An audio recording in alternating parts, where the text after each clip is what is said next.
ride.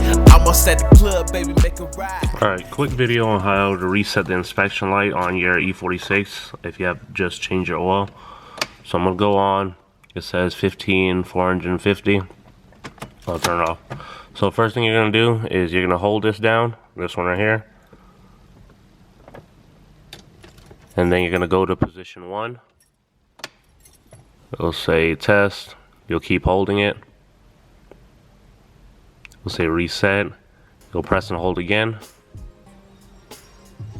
until it starts flashing, and then you'll press it again while it's flashing. Press, inspection reset. Pretty simple. Hopefully it helps somebody. Catch you guys next video.